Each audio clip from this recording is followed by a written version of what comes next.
쓸모와 일본의 한 대학 교수가 그동안 수집해온 역사 자료를 한국에 기증하겠다는 뜻을 공개적으로 밝혔습니다. 그는 일본 평원법을 바꾸려는 우익 진영을 향해 역사 바로 보기를 주장하며 비판적 시각을 견제해온 요시다 유타카 히토스바 시대 대학원 특임 교수였습니다. 이 일 아사히 신문에 따르면 요시다 교수는 전날 도쿄 히토스바시 대학에서 600여 명이 몰린 가운데 퇴임을 앞두고 진행된 마지막 강연을 통해 동기 등을 설명했습니다.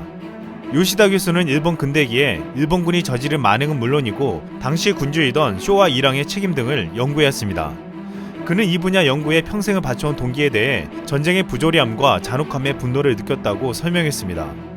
요시다 교수는 그간의 연구 과정에서 옛 일본 병사의 일기와 체험기 등 귀중한 역사 자료를 많이 모았다고 했습니다.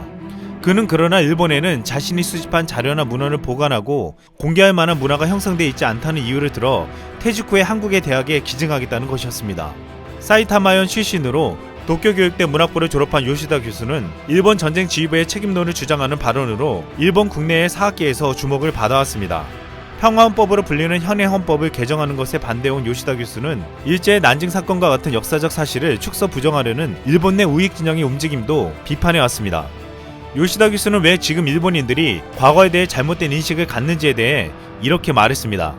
일본인들은 본토에서 전쟁이 벌어지지 않았던 까닭에 가해의 기억이 봉인되어 국민은 전쟁의 희생자이고 피해자라는 인식을 가지고 있다고 했습니다. 일본인들 역시 평화의식을 가지고 있긴 하지만 이는 아시아에 대한 가해 역사를 망각하는 것에 의해 비로소 성립하는 것이라고 했습니다. 일본인들이 일본 내에서 전쟁이 벌어지지 않았기 때문에 자신들이 가해한 일에 대해서 망각하고 피해자라는 것만 기억하고 있다는 것이었습니다.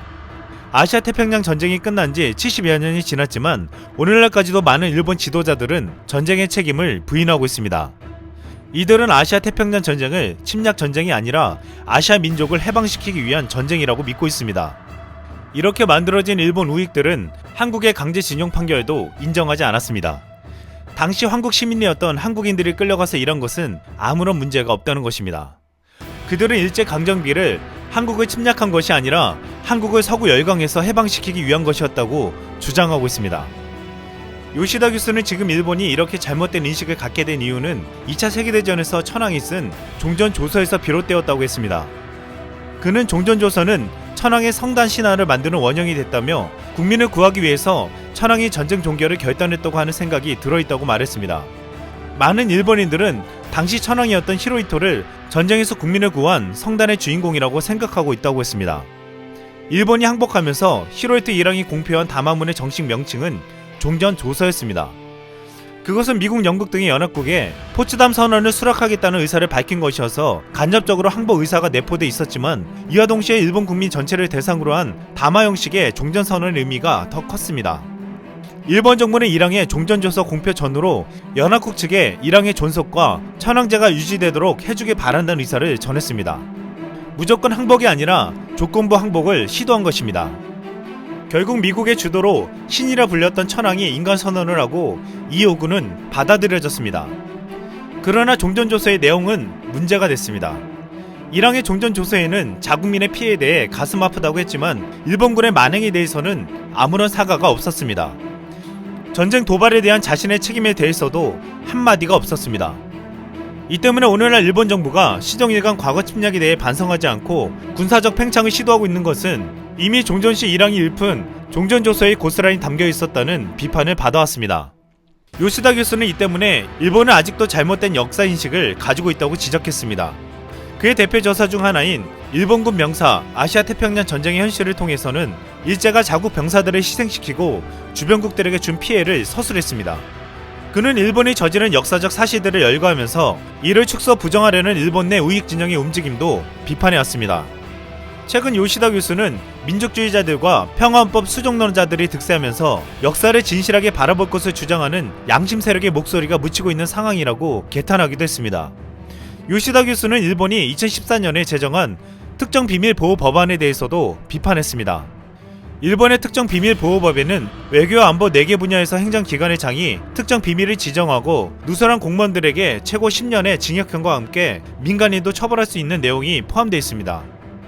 이 법안이 제정될 때 시민사회를 중심으로 엄청난 반발이 일어났고 전국적으로 6천여 명이 인간사슬을 만들기도 했습니다.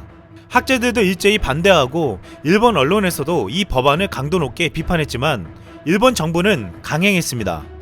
이 법안으로 인해 일본 정부는 방사능에 대한 정보를 국민들이 제대로 보지 못하게 막았으며 더 중요한 것은 과거 역사에 대한 문서들도 알지 못하게 만들었다는 것입니다. 요시다 교수는 일본 정부에 불편할 수 있는 전후 처리에 관한 사료 등이 영원히 공개되지 못한 채 어둠에 묻힐 수 있다며 그렇게 되면 역사 검증이 불가능해질 것이라고 우려했습니다. 실제로 일본 정부가 관련 법령에 따라 특정 비밀로 지정한 사안 중 40% 가까이가 관련 문서조차 없었던 것으로 드러나 논란이 되기도 했습니다. 특정 비밀보호법을 점검하는 중의원 정보감시심사에는 2015년 말 특정 비밀로 지정된 443건 중 166건이 내용을 기록한 문서가 없었다며 정부의 시정을 요구했습니다. 이는 요시다 교수의 말처럼 중요한 사실들이 비밀로 지정되어 국민들에게 알려지지 않을 뿐만 아니라 문서조차 없어지고 있다는 것입니다. 이런 정부의 행태를 비판한 요시다 교수는 결국 자신이 평생 연구한 모든 것을 한국에 주겠다는 결정을 한 것입니다. 이 자료들이 한국에 온다면 그동안 역사적 사실을 부인하고 자국민들의 눈과 귀를 가린 일본 정권에게 진실이 무엇인지 증거들을 가지고 보여줄 예정입니다. 이상 스멍이었습니다.